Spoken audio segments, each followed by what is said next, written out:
আমি এমন জালসা করে বেড়াচ্ছি, তো আমারই মতো এইরকম স্টেজে জালসা করে বেড়া একটা মাওলানা হলো ইটাহারের মতিউর রহমান উমরি। আজ 16 দিন থেকে টাটা হসপিটাল বোম্বাইয়ের ক্যান্সার সেন্টারে ভর্তি হয়ে আছে এবং তার হাতে স্যালাইন লাগা আছে, ছবিতে দেওয়া আছে, হোয়াটসঅ্যাপে নেটে আমরা দেখতে পাচ্ছি। দুনিয়ার মানুষের কাছে উনি দোয়া চাইছেন, আপনারা আমার জন্য দোয়া করবেন, আল্লাহ যেন আমাকে শিফা দেয়। আর ওর জানুয়ারি, ফেব্রুয়ারি, মার্চ মাসটা বাদ, এপ্রিল মাস, এগুলো জালসার তারিখে গোটা ডায়েরিটা খালি গিজগিজ গিজগিজ গিজগিজ করছে, একটা দিন ফাঁকা নাই। ও কি জানছিল যে আমাকে টাটার হসপিটালে শুয়ে থাকতে হবে আর এরকম করে শুয়ে শুয়ে দিন গুনতে হবে, আর সমস্ত জালসাগুলো আমার গায়ের হাজিরি হয়ে যাবে, আমি একটাতে স্টেজে গিয়ে কথা বলতে পাবো না, আবার বাড়ি আসবো কি না তারই আমার কাছে কোনো ভরসা আছে, কোনো গ্যারেন্টি আছে? কোনো গ্যারেন্টি নাই। তাহলে আপনি সুযোগকে কাজে লাগাবেন না, এটা কেমন মানুষের মানুষ আমরা? বুড়ো বয়স হয়ে গেল, ইবাদত বাড়ছে না, যৌবন কালে আছি, বেখবর হয়ে আছি, তাহলে আমরা মানুষ হয়ে কেন জন্ম নিলাম? হ্যাঁ, কি জন্য নিলাম? কালো কেশে যত সাদা হয়ে গেছে, কালো কেশে যত সাদা হয়ে গেছে, চামড়া গিয়েছে ঝুলে, শক্ত জিনিস চিবাতে পারো না, সব দাঁত পড়েছে খুলে, সব দাঁত পড়েছে খুলে, দর্পণে এবার আল্লাহকে আঁকো, তুমি পরকালে পাবে জয়, জীবন দুয়ারে জম এসে খাড়ো আর এদিক ওদিক নয়।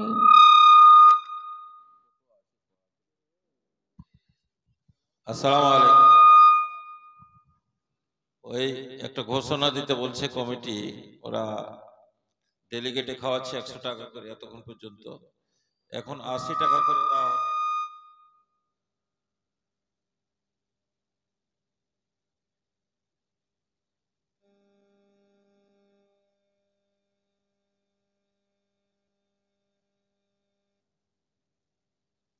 ওইটাকে বন্ধ করেন তো, বন্ধ করেছেন, বন্ধ করেছেন।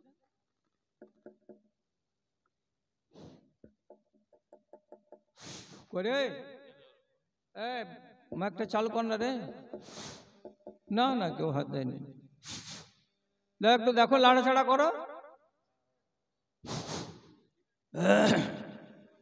একটু হলো, একটু হয়েছে। আচ্ছা, তো আচ্ছা আচ্ছা আচ্ছা আচ্ছা, যা কাজ হয়ে যাবে এখন ইনশাল্লাহ। তো আজকের যেটা আলোচনার মুদ্দা, সেটা হলো সুযোগকে কাজে লাগান আর সময়ের সদ্ব্যবহার করেন, সময়ের অসৎ ব্যবহার করিয়েন না, নাহলে আপনাকে পস্তাতে হবে। এই কথাটার উপরেই আজকে আপনার কথা। এখন যদি কেউ আপনার সামনে গল্প করে যে এই ঠান্ডার মৌসুমে আজ সকালবেলায় 1200 টাকা দামের কম্বলগুলো 15খানা বিতরণ করলাম, একটা লোক গল্প করছে, তা আপনি একটা অভাবী লোক, ওই সময়খানে আপনার একটা কম্বলের দরকার, তো আপনি একখানা কম্বলের কথা যখন এই লোকটা বলছে যে আমি আজকে 15 জনকে পেলাম তো 15খানা কম্বল দিলাম, তা আপনার একটা কম্বলের দরকার আছে, তো ফের আর একবার আর সাইজে কুজে পরিষ্কার লুঙ্গি পরে চিরুনি টিরুনি করে তখন মোগরবের টাইমে যে ওকে কহবেন জয়নাল ভাই হাকে এখানটা কম্বল গলা দিবে না? না, আপনার উচিত ছিল যখন লোকটা গল্প করছিল যে 15 জন পেলাম তো ওদেরকে দিলাম, তো ওই জায়গাটাতে তোমাকে ঢুকে যাওয়া, হাজি এতটি লোককে দিলে আমাকে এখানটা দিলে না, জি এত দরকার আছে নাকি? দেখো তো 2-3টা ছেলে নিয়ে একখানা কম্বল নিয়ে লুটিপুটি করছি বাড়িতে, এখানটা দরকার আছে।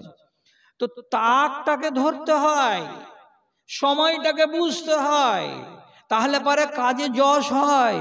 আর সময় হারিয়ে দেওয়ার পরে যদি তাক ধরতে যান তো ঝড় থেমে যাবার পরে ছালা নিয়ে আমের বাগানে গেলে যেমন খালি হাত ঘুরে আসতে হবে, ঠিক সেই রকমই ব্যাপারটা তাই দাঁড়াবে।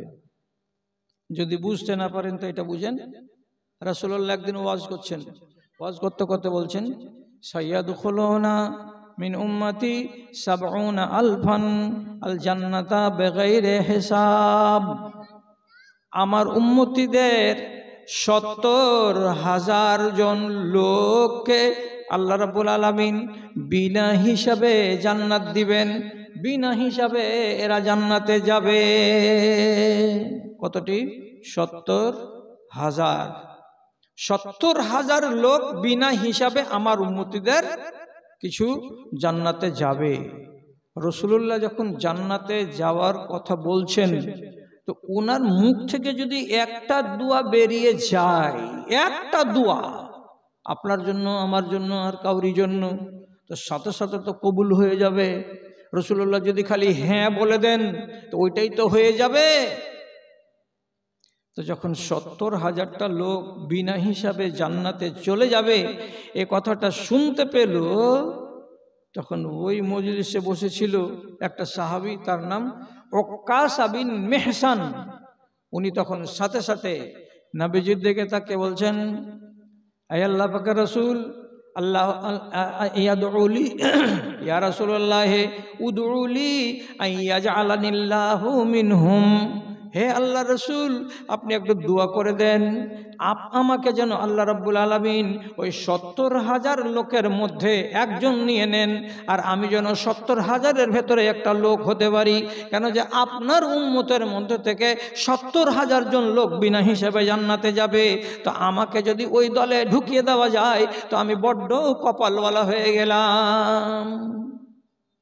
রাসূলুল্লাহ লোকটার আগ্রহের দিকে দেখে সাথে সাথে তখন মুখ খুলে বলে দিলেন, আল্লাহুম্মা জাআলহু মিনহুম। এ পরওয়ারদিগার, তোমার এই বান্দা উক্কাশা বিন মেহসান বিনা হিসাবে জান্নাতে যাবে, 70,000 লোকেদের তালিকাতে ঢুকতে চাইছে। আল্লাহ তুমি একে ওই তালিকার ভিতরে ঢুকিয়ে নাও। রাসূল দোয়া করে দিলেন। তো এমনি যেন তেন লোককে তার দোয়া করে দিলেন না। এই লোকটা কত দিনদার, কত আল্লাহওয়ালা, কত পরেশগার, যে এই মানুষটা উহুদ যুদ্ধের দিন লড়াই করছে। তো লড়াই করছিল, তো হাতে ছিল তরবারি।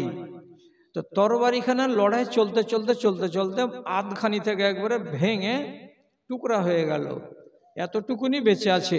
তো ওইটুকুনি তরবারি নিয়ে কি আর লড়াই করা যাবে? আর যাবে না। রাসূলুল্লাহর কাছে চলে এলেন। আসার পরে বলছেন, আল্লাহ পাকের রাসূল, আমি বীরত্বের সঙ্গে লড়াই করছিলাম এবং আমার সামনে দুশমনকে আমি এক টাকাও রেহাই দিই নাই, এত মন দিয়ে প্রাণ দিয়ে যুদ্ধ চালাচ্ছিলাম। কিন্তু দুঃখের কথা হলো এই, আমার তরবারিখানা ভেঙে গেছে। আমি কি দিয়ে এখন লড়াই করব? সামনে যদি দাঁড়িয়ে থাকি তাহলে বিপদ, আমার উপরে দুশমনের লাঠি পড়ে যাবে, তরবারি পড়ে যাবে। তাহলে নিশ্চয় আমাকে বাধ্য হয়ে পিছনের সারিতে গিয়ে দাঁড়াতে হবে, যাতে কোনো দুশমন আমাকে মারতে না পারে। আর আমার মতো বীর পুরুষ, আমি সামনের সারিতে থাকা লোক, আমি পিছন দিকে কেমন করে দাঁড়াবো? রাসূলুল্লাহ সাথে সাথে করলেন কি, পড়েছিল সামনে একটা খেজুরের ডাল, পুরাতন মরা খেজুর, একটা শুকনো ডাল, ডালখানাকে তার হাতে তুলে দিলেন। আর দেওয়ার পরে বলছেন, আবু উক্কাশা, এই ডালখানা দিয়েই তুমি লড়াই শুরু করে দাও, এর দ্বারাতেই আল্লাহ তাআলা তোমার লড়াই বরকত দান করবে। উক্কাশা বলছেন, আমি খেজুরের শুকনো ডাল নিয়ে লড়াই চালু করলাম। আর লড়াই করতে আরম্ভ করেছি, কখন, কোন টাইমে, কোন মুহূর্তে আল্লাহ রাব্বুল আলামিনের একটা অশেষ কুদরতে এবং কৃপায় আমার হাতের শুকনো ডালখানা এখানে মজবুত তরবারি হয়ে গেছে। আমি দেখে বুঝতে পারছি এটা ডাল নয়, এটা তরবারি। আমি ওই তরবারি দিয়ে লড়াই চালালাম। শেষের বেলায় নবীজিকে খবর দিলাম, হে আল্লাহ পাকের রাসূল, খেজুরের ডালখানা আমার হাতে ডাল হয়েছিল না, ওটা একখানা মজবুত তরবারি হয়েছিল। তাহলে এর ইমানের ভোল্টেজটা ভালো ছিল, নাহলে এত বড় কারিশমা এর দ্বারাতে ঘটবে কেন? এই লোকটার সম্বন্ধে নবীজি যখন আরজি জানালো, একটু দোয়া করে দিন না, আমাকেও আল্লাহ তাআলা যেন এই দলের ভেতরে করে নেন। রাসূলুল্লাহ দোয়া করে দিলেন, আল্লাহ তুমি এই লোকটাকে ওই দলের মধ্যে করে দাও। এই দোয়া বলে নবীজি তাকে ধন্য করলেন। যখনই দোয়াটা শেষ হলো, সাথে সাথে আর একজন লোক এসে বলছে, আল্লাহ পাকের রসুল আপনি এই লোকটার নামে কিসের জন্য দোয়া করলেন? বলছে ও নিজেকে আমার কাছে ফরিয়াদ করে বলেছিল দোয়া করে দেন, তার জন্য আমি দোয়া করে দিলাম। ওই লোকটা 70,000-এর তালিকাতে ঢুকে গেছে।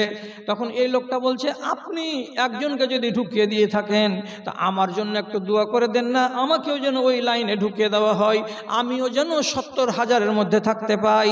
তখন নবীজি বলছেন সাবাকাকা ওকাশা, তোমার জায়গাটা ওকাশা নিয়ে নিয়েছে। একটা দোয়া করার সুযোগ ছিল, একটাই দোয়া করে দিয়েছি, আর ওটা কে পেয়ে গেছে? তো ওকাশা পেয়ে গেছে। এরপরে তোমারও হবে না, আর কাউরি হবে না। কাকে বলে সুযোগ? কোন জিনিসটাকে বলে সুযোগ? সুযোগ যদি চিনতে চাও তাহলে লম্বা চওড়া ওয়াজ আজকে করা যাবে না। কেন যে আপনারা লম্বা চওড়া ওয়াজ করার মতো প্রস্তুতি নিয়েছেন, কিন্তু আপনাদের কপালে অতখানি লেখা নাই। শর্ট করে বলছি, আপনার দুই কাঁধে দুটো ফেরেশতা আছে, আছে কি না? এমনিতে আমরা যেই সেই শুধু জানি, তো কথাটা একবারে ঠিক নয় আর কথাটা একবারে ভুল নয়। কি বলি আমরা? যে দুটা ফেরেশতা আছে, কেরামান কাতেবিন। দুটা ফেরেশতার নাম, একটার নাম কেরামান আর একটার নাম কাতেবিন, এটা কথা নয়। ওই ফেরেশতা দুটার পরিচয় হলো কি? কেরামান কাতেবিন, সম্মানজনক দুটো মুহুরিল, যেটা দুই কাঁধে রব্বুল আলামিন বসিয়ে রেখেছেন। এই দুজনের ভেতরে একটার কথা শুনেন, নবীজি সহিহ হাদিসের ভেতরে বলছেন ইন্না সাহেবা শেমালে, বাম দিকে আপনার যে ফেরেশতাটা আছে কাঁধে, লা ইয়ারফাউল কালামা আনিল আবদে সিত্তা সাআতিন, একটা কোনো আল্লাহর বান্দা বাড়ি থেকে বের হয়ে রাস্তাতে কোনো একটা অঘটন ঘটিয়ে দিল, কোনো একটা পাপ করে দিল, কোনো একটা পাপ করে দিল, যেমনই মন তেমনই পাপ হোক না কেন, হয় কিছু চুরি করে নিল, আর না হয় কোনো রমণীর সাথে অবৈধ গল্পতে জড়িয়ে গেল, আর না হয় কাউরি মোবাইল মেরে নিল, আর না হয় কোনো মানুষকে অকথ্য ভাষায় গালি দিয়ে দিল, কিছু একটা অপরাধ করে বসলো, পাপ। এই পাপটাকে তো লিখতে হবে খাতায়। কেন যে কোনো বান্দার ভালো আর মন্দকে আল্লাহ তাআলার ফেরেশতারা লিপিবদ্ধ করছেন, এটাও তো কোরআনে লেখা আছে। কে পড়বে আগামীকালকে কোরআন মাজিদের বাংলা সূরা কাফ? গুণীপক্ষরে একটাও বেটি ছেলে আছে যে কালকে বাংলা কোরআন মাজিদ ওর বাড়িতে আছে যে খুলে পড়বে? যে মুলি সাহেব বলেছিল সূরা কাফটাকে একবার পড়ে দেখি তো কি আছে ওতে। ওখানে লেখা আছে মা ইয়ালফিযু মিন কাউলিন ইল্লা লাদাইহি রাকিবুন আতীদ। তোমার মুখ দিয়ে যা কথা বের হবে, ভালো কথা হলেও রেকর্ড, মন্দ কথা হলেও রেকর্ড, মা বললেও রেকর্ড, বাপুজি বললেও রেকর্ড, ওরে শালা যদি বলি সেটাও রেকর্ড, ওরে আমার বন্ধু যদি বলি এটাও রেকর্ড। একটা কথাকে ছাড়া হবে না, সমস্ত কথাগুলোকে রেকর্ড করা হবে। আর সেই সাথে সাথে যতগুলো আমল আপনি করবেন, যতগুলো আমল করবেন, যত রকমের আমল করবেন, সবগুলো আমলকে আল্লাহর ফেরেশতারা রেকর্ড করে নেবেন, আওয়াজ রেকর্ড করবেন, ছবিও রেকর্ড করে নেবেন। এগুলো দরকার হলে কিয়ামতের দিন রব্বুল আলামিন বান্দাদের সামনে হাজির করে দেবেন। এটা একবারে সহি কথা। এবার আপনার দ্বারাই একটা পাপ হয়ে গেল, আপনি এই পাপটাকে আল্লাহর ফেরেশতা তো লিখবে, তো যদি খাতাতে উঠে যায় তো আপনার আমলের খাতাটা প্রত্যেক সোমবারের দিন সন্ধ্যাবেলায় 3 দিনের আমল আসমানে উঠিয়ে দেওয়া হয়। একবার খাতা চলে গেল আপনার, কয় দিনের গেল? 3 দিনের। তারপরে আবার সোমবারের দিন রাত থেকে শুরু করে, মাগরিবের পর থেকে শুরু করে মঙ্গলবার, বুধবার, বৃহস্পতিবার, শুক্রবার, শনিবার, রবিবার, এই করে করে একবার যাবে সোমবারের দিন আর একবার যাবে বৃহস্পতিবারের দিন সন্ধ্যাবেলায়। আবার এই 3 দিনের আমলগুলোকে আসমানে উঠিয়ে দেওয়া হয়। তারপরে আল্লাহ রাব্বুল আলামিনের নবী বলছেন তোমাদের আমলগুলোকে সারা বছরে একবার আবার আল্লাহ রাব্বুল আলামিনের কাছে পৌঁছে দেওয়া হয়। তাহলে কি বুঝতে পারলেন? আমাদের আমলের রেকর্ডগুলোকে আল্লাহ তাআলার কাছে 3 রকম করে পৌঁছে দেওয়া হয়। একবার হলো কি 3 দিনের রিপোর্ট, আর একবার হলো কি সপ্তাহের রিপোর্ট, আর এক গেলা রিপোর্ট হলো কেমন বাৎসরিক রিপোর্ট। এরকম করে 3 বার করে খাতা তৈরি করে করে আমার আমলগুলোকে, বান্দার আমলগুলোকে আসমানে পৌঁছে দেওয়া হয়।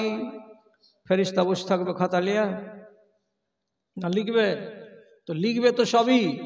তো মিঠা কথা কোনটা? তো মিঠা কথা হলো এইটা, আপনি যেটা কাজ করলেন ভাদু স্ট্যান্ড যেতে যেতে, কাজটা ভালো করেননি, কাজটা কি করেছেন? মন্দ কাজ করেছেন। তো এই মন্দ কাজটার ব্যাপারে তখন নবীজি বলছেন কি, আল্লাহর ফেরেশতা যেটা বাম দিকে আছে কলম আর খাতা নিয়ে 6 ঘন্টা ধরে খাতাটাকে আর কলমটাকে নিয়ে রেডি হয়ে বসে আছেন, লিখব লিখব লিখব, কিন্তু 6 ঘন্টা লিখব না রে বান্দা, 6 ঘন্টা লিখব না। কটাতে করেছিলেন পাপটা? বেলা 10টায়, 10টার সময় পাপ করেছি, 6 ঘন্টা পর্যন্ত আল্লাহর ফেরেশতা অপেক্ষা করছে, এখনো লিখিনি খাতায়, এখনো লিখিনি খাতায়। যখন 4টা বেজে যাবে তখন এই পাপটাকে লিপিবদ্ধ করা হবে। 6 ঘন্টা লিখে না তো কি করে? আপনি বলেন যে কি করে? কি করে? ওই ফাইন্নাহু ইয়ান্তাজিরু, আল্লাহর ফেরেশতা শুধু ঘাঁটা দেখে, ঘাঁটা দেখে।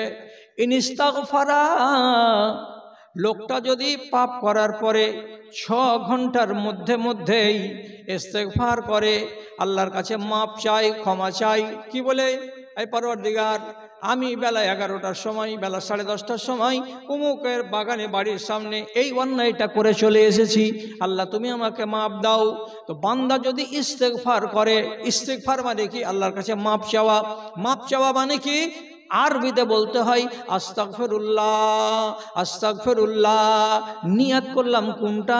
তো বেলা 11টার সময় যেটা পাপ করেছিলাম সেটা।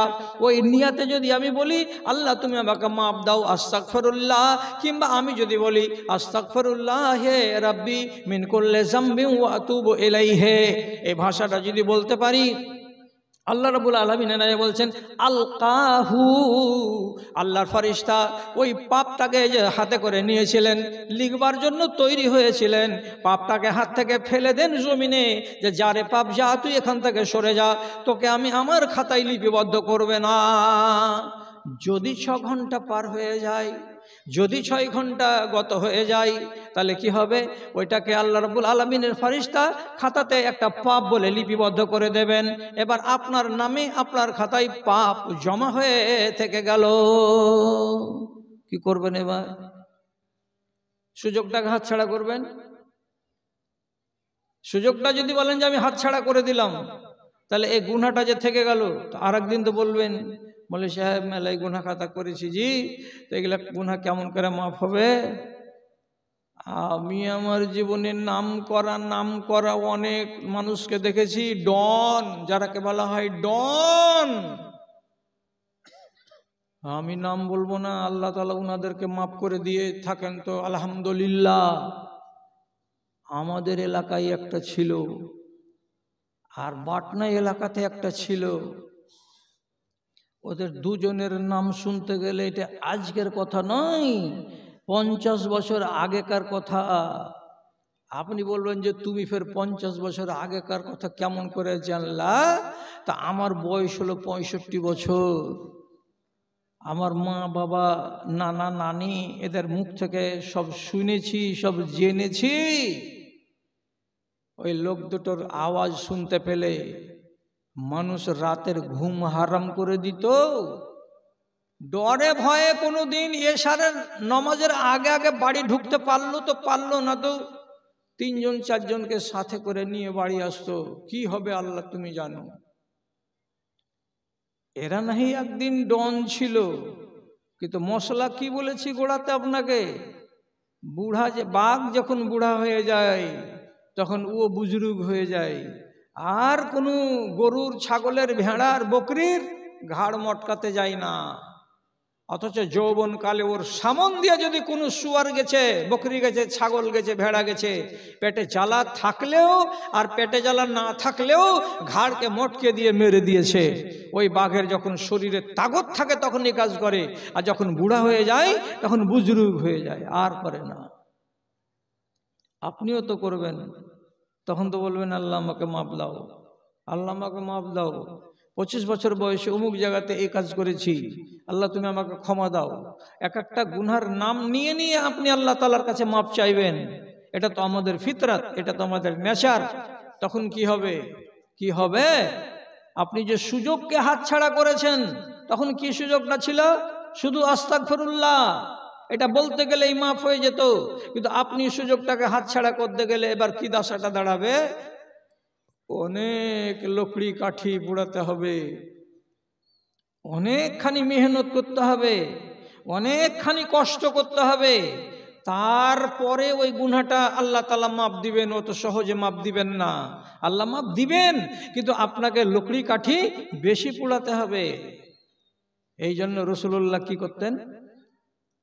তিনি নিজে বলছেন, ওয়া ইন্নী আস্তাগফিরুল্লাহ ফিল ইয়াউমি ওয়াল লাইলাতি মিয়াতা মাররাতিন। আমি নবী, আমার কোনো গুনাহ নাই, খাতা নাই, পাপ নাই, কিছুই নাই, তবুও তিনি বলছেন দিনে আর রাতে আমি কম করে হলেও 100 বার করে আস্তাগফিরুল্লাহ পড়ি, 100 বার করে আস্তাগফিরুল্লাহ পড়ি। এসে পৌঁছেনি? খবর নিয়ে দেখো একবার, কারণ ঘড়িতে তো 10টা বাজলো। তো আপনার অসুবিধাটা কোথায়? 100 বার আপনাকে বলতে বলছি কি, যাই বলো গুণী পোখরের লোক 100 বার করে আস্তাগফিরুল্লাহ বলো, আমি বলছি? আপনাকে ওটা বলি না।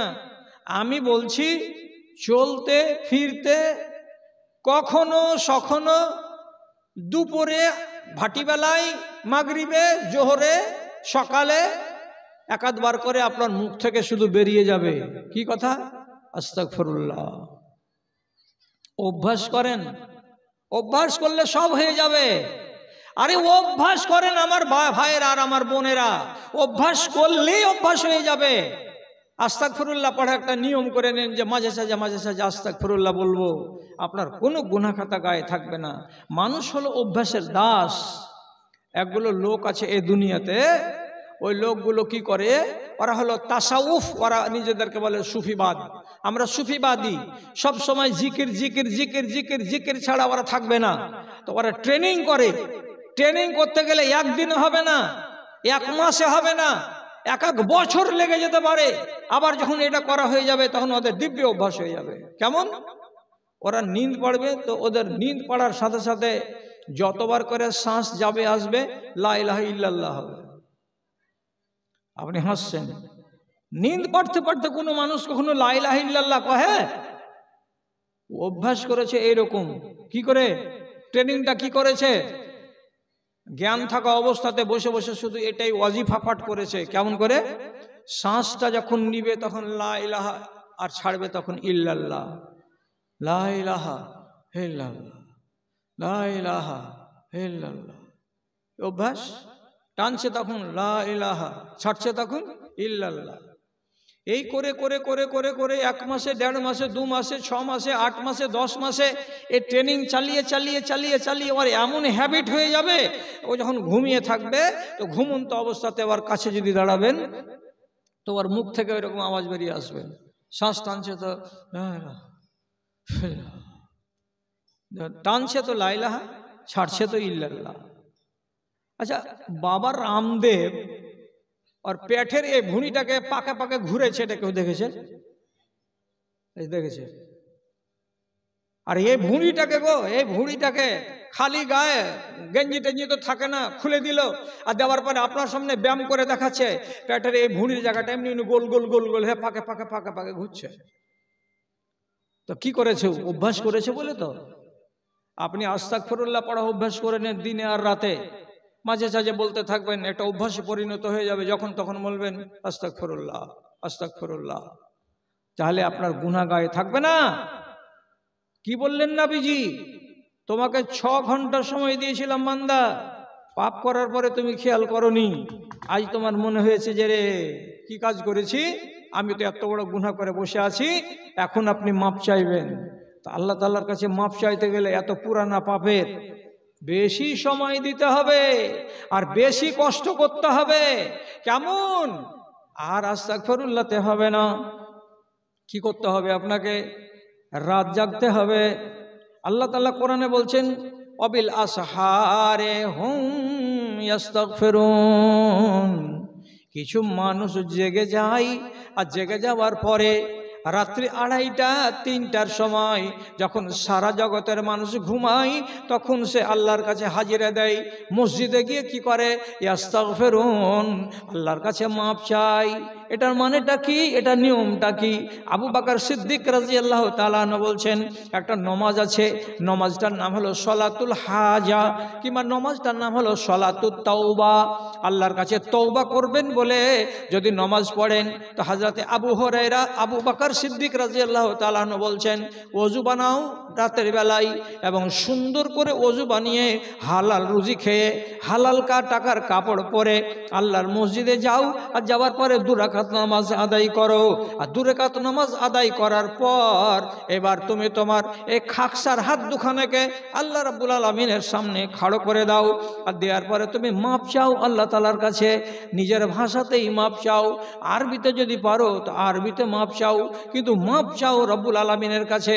আর গুনাহটাকে জিকির করো, গুনাহটাকে আলোচনা করো, গুনাহটাকে উচ্চারণ করো, আর করে টরে আল্লাহ তাআলার কাছে তুমি মাপ চাও। যদি এরকম করা যায়, তো নবীজি বলেছেন ওই বান্দাটার যেই পাপের জন্য সে মার্জনা চাইছে, আল্লাহ রাব্বুল আলামিন তাকে মার্জনা করে দেন। এমন পর্যন্ত সহিহ হাদিসের ভিতরে লেখা আছে, লাউ বালাগা যামবা ইবনে আদমা ইলা আনানি সামায়ে। ওরে মানুষ, তুমি একজন মানুষ হিসাবে তোমার এত পাপ হয়েছে যে তোমার পাপগুলো আসমানের কিনারা পর্যন্ত পৌঁছে গেছে। তুমি পাহাড়ের সমান পাপ করেছো, তুমি তোমার এই মাঠ ভর্তি করে পাপ করে দিয়েছো। এত বড় পাপী তুমি। এত যদি পাপ থাকে, এবং রাতের বেলায় গিয়ে নির্জনে বসে তুমি যদি আল্লাহ রাব্বুল আলামিনের সামনে 2 রাকাত নামাজ আদায় করার পরে মাপ চাও, তো রব্বুল আলামিন এনে বলছেন, আল্লাহ আমাকে বলে পাঠালেন লাগাফারতু লাহুম, আমি তাদেরকেও মাফ করে দিতে রাজি আছি। তাহলে এটা সহজ হলো কি? কবে হবে এটা? রাতে। রাসূলুল্লাহ বলছেন রাতে। ওয়ান্নাসু নিয়াম, সারা দুনিয়ার মানুষ ঘুমাবে, আপনার বাড়ির লোকেরা ঘুমাবে, মসজিদের ইমাম সাহেব ঘুমাবে, গ্রামের লোকেরাও ঘুমাবে, বাল বাচ্চা ঘুমাবে, সব অঘর ঘুমে পড়ে থাকবে। আর ওই রকম 2:30টা রাত্রিতে নির্জন সময়ে মসজিদে যেতে হবে, বাতি জ্বলবে না, অন্ধকারে বসে বসে নামাজ পড়তে হবে। আর পড়ার পরে আপনাকে এই দোয়াগুলো করতে হবে আল্লাহর কাছে। ঠেলা নয়। এই জানুয়ারি মাসে কত ঠান্ডা পড়েছে যে 4টা-5টা কাপড় গায়ে দিয়ে আছি, তবুও ঠান্ডা যেন কাটে না। হ্যাঁ, আর এইরকম লোকটাকে যদি কেউ বলে যাও মসজিদে গিয়ে তুমি ওযু করে নামাজ পড়ো আল্লাহ তাআলার কাছে, তো আল্লাহ মাপ দিবে। তো যখনই কলসি থেকে পানি ঢেলে ওযু করতে যাবে, প্রথমবারের পানিটা যখনই হাতে ঢালা হবে, ওরে সুবহানাল্লাহ, সারা শরীরে যত লোমগুলো আছে সব কাঁটা কাঁটা হয়ে খাড়ো হয়ে যাবে। এত ঠান্ডা, আর এত ঠান্ডা। ঠেলা লাগলো না ওযু করতে? তারপরে জামা কাপড় গায়ে চাপে মসজিদে হাঁটছেন, শিরশির করে পশ্চিমী হাওয়া লাগছে, ঠেলা লাগে না? ঠেলা লাগছে।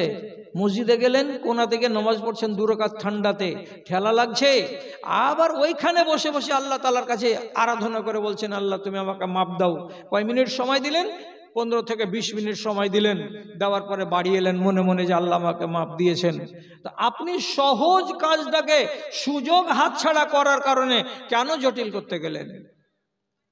আপনি নিজে থেকে যদি সময়কে নষ্ট করে দেন, তা দায়ীটা কে?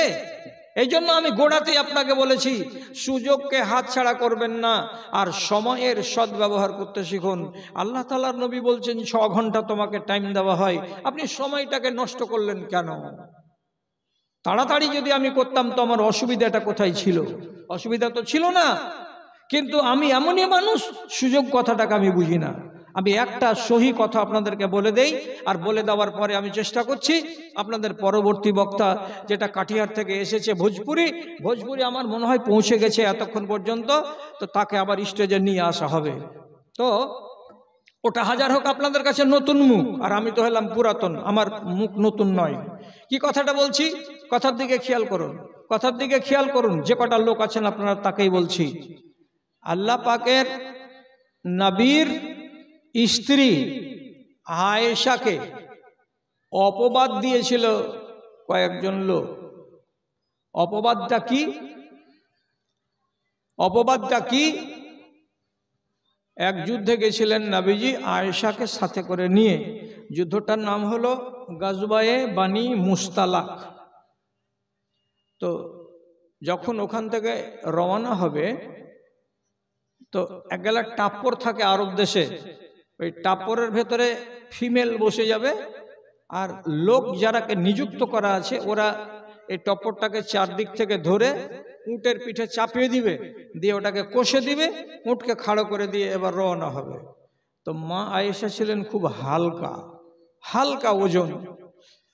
তো যখন চলো এখান থেকে আমরা সফর করি আওয়াজ হলো, তো ওই টাইমে মা আয়েশা গেছিলেন মাঠের দিকে নিজের দরকার পূরণ করতে।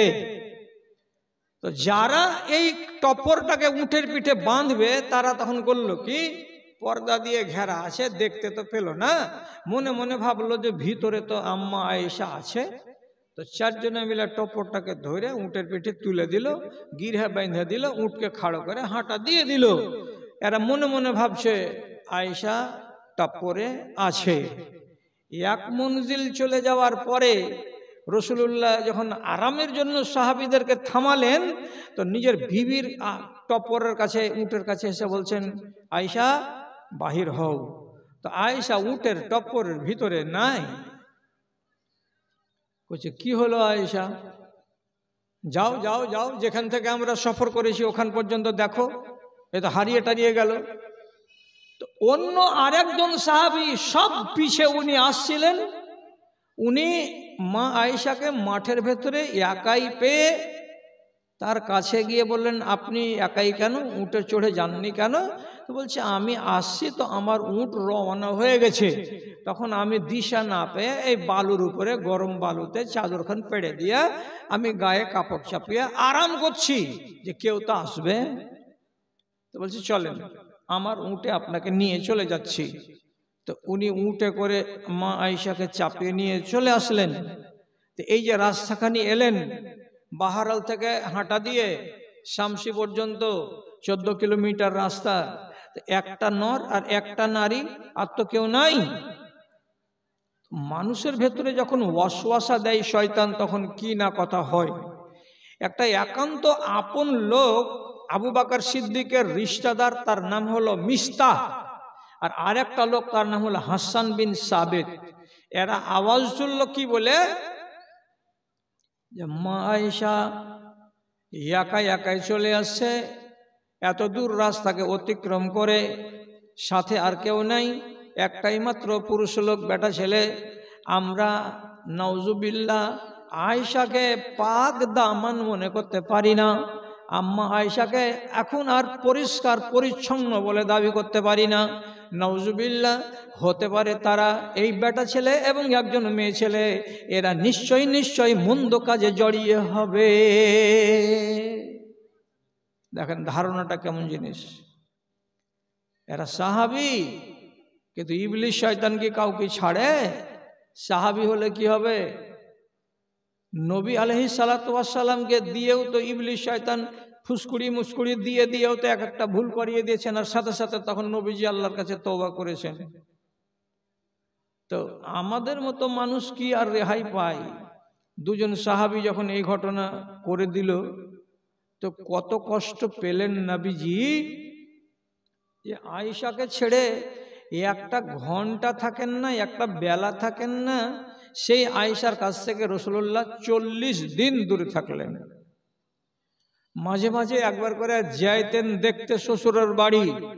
তো যাওয়ার পরে খাটের কাছে বসে খালি একটা কথা জিজ্ঞেস করে বলতেন, কাইফাতিকে, তুমি কেমন আছো আয়েশা? আর কোনো কথা বলতেন না। তোমার মন কেমন আছে, তোমার মাথা কেমন আছে, তুমি কি ভাবনা ভাবছো, আমি তো আছি তোমার স্বামী, তুমি ওগুলা ভাবনা চিন্তা করিও না। কোনো কথা নবীজি বলতেন না এবং দিশাও পেতেন না যে কি করবো রে আল্লাহ, আমার বিবি সম্বন্ধে এত বড় দাগ লেগে গেছে, আমার বিবি যদি সত্য হয় তাহলে আমার কি হবে, আর আমার বিবি যদি মিথ্যা হয় তাহলে তার ফয়সালা কে দেবে। একে ওকে ওকে ওকে রাসূলুল্লাহ জিজ্ঞেস করে বেড়েছেন, কি করবো গো, কি করবো গো। শেষে নবীজি থামতে না পেরে উনি এই কথাটা বলে বসলেন, মাইয়াজুরনি ফি আহলি আজানি রাজুলুন মিন্না, আমাকে আমার পরিবার সম্পর্কে কে সাহায্য করবে, কে মদত করবে, যেই পরিবারকে কেন্দ্র করে আমারই দলের কিছু লোক আমাকে ঝামেলায় ফেলেছে, আমাকে কষ্ট দিয়েছে, কেউ আসো তোমরা সাহাবীরা আমাকে মদত করতে পারবে কিনা।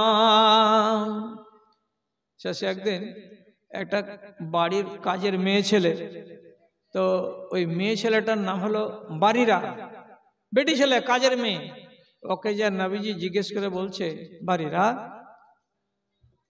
বারিরা, জি বলুন আল্লাহ রসুল। তো বলছে আয়েশা, এসে নিয়ে আসেন, নিয়ে আসেন, দেরি করে লাভ নাই, নিয়ে আসো, তাড়াতাড়ি নিয়ে আসো মুলি সাহেবটাকে। আচ্ছা আচ্ছা, তো শেষ করে দিই। তো যা হোক, রসুল খুব কষ্ট পেলেন। শেষের বেলায় আল্লাহ আয়াত নাযিল করে বললেন, আপনার বিবি একদম পবিত্র, এর গায়ে কোনো দাগ নেই। ইলজাম যারা যারা দিয়েছিল ওরা দোষী সাব্যস্ত হলো। তখন হযরত আবু বকর সিদ্দিক ওই যে মিস্তাহ নামটা ছিল লোকটা, ওর ব্যাপারে বলছেন, আমি এরপর থেকে একটা কানা করি আমার এই রিশতেদার খালাইতো ভাইকে, মিস্তাকে আর দিব না। কেন যে একে আমি খানা পানি দিয়ে চালাচ্ছি, আর এই লোকটা আমার বেটির নামে এত বড় বদনাম রটিয়েছে, কাজে আজ থেকে তোমার সাথে সম্পর্ক আমার শেষ, তুমি আমার দিকে আর তাকাইও না, তোমার বাড়িতে আমার চাল ডাল কিছুই যাবে না। তখনই আল্লাহ তাআলা একটা আয়াত নাযিল করে বলছেন, পয়সাওয়ালারা তোমরা হাতটাকে রুকে নিও না, পয়সাওয়ালারা গরিব লোক যারা যারাকে তোমরা মানুষ করছো খাইয়ে দাইয়ে, তাদের উপর থেকে দয়ার হাতটা তোমরা টেনে নিও না। একটা কথা বলা হলো, তারপরে শেষের বেলায় আল্লাহ তাআলা বলছেন, আল্লাহ তুহিব্বুনা আন ইয়াগফিরাল্লাহু লাকুম, ওরে তোমরা কি রাজি নও যে আল্লাহ তাআলা তোমাদেরকে মাফ করে দেন, আল্লাহ তাআলা তোমাদেরকে বখশিশ করবেন, মাফ করবেন, এটা তোমরা নিতে রাজি কিনা। যখন আবু বকর জানতে পারলেন এই আয়াতটা তো আমাকেই বলা হচ্ছে, আমাকেই আল্লাহ তাআলা বলছেন, তাহলে মিস্তার খানা বন্ধ করা আমার ঠিক হয়নি এবং মিস্তাকে বঞ্চিত করা আমার ঠিক হয়নি। তখন নিজে বলছেন, হ্যাঁ রাব্বুল আলামিন, আমি রাজি হয়ে গেলাম, আমি মিস্তাকে মাফ করে দিলাম, মিস্তাকে আমি খানা দেব এবং আপনি আমাকে মাফ করবেন, আপনি আমাকে ক্ষমা করবেন, এটা আপনার পক্ষ থেকে আমি পাবো, এটা আমি চাই, আমি সব ভুলে গেলাম, আমি সব ভুলে গেলাম। আবু বকর যেমনি আয়াত নাজিল হলো 15 দিন টাইম নিলেন না, না ওকে মাপ দেওয়া হবে না, ওকে দেখবো, ওকে মজা চাখাবো, এমন কিছুই করলেন না, সাথে সাথেই বললেন আমি স্বীকার করে নিলাম। তো সুযোগকে কাজে লাগাতে হয়। যাই হোক, অনেক কথা তো শোনা হলো, নাই নাই নাই নাই করে আমি 10টা বাজতে যখন 10 মিনিট দেরি তখন কথা আরম্ভ করেছি, আর এখন 11টা 25 বাজতে চললো, তো কমক্ষণ বকা হলো, অনেকক্ষণ বকে দিলাম। ওইটা বক্তা চলে এসেছে, আপনাদের সামনে চলে আসছে, তো ওর আসার আগে আগে 2-4টা পয়সা করি, যারা এডিকার মহিলাদের পক্ষ থেকে 3000 টাকা এসেছে।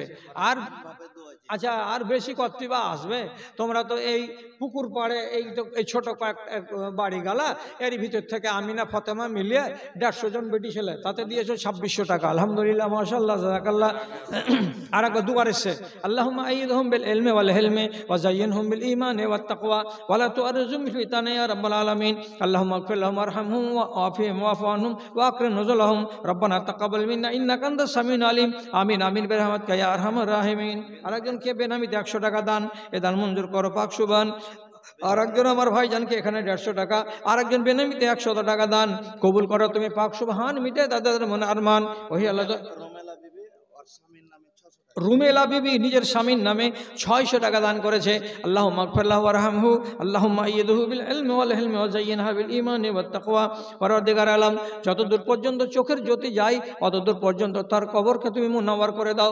খানা এখন খাইতে দিতে হবে না, হ্যাঁ খাইতে বসলে হবে না, মৌলবীকে তাড়াতাড়ি নিয়ে আসো, তোরা মুতা টুতা সব বাদ। এমনি তো লোকজন কম আছে।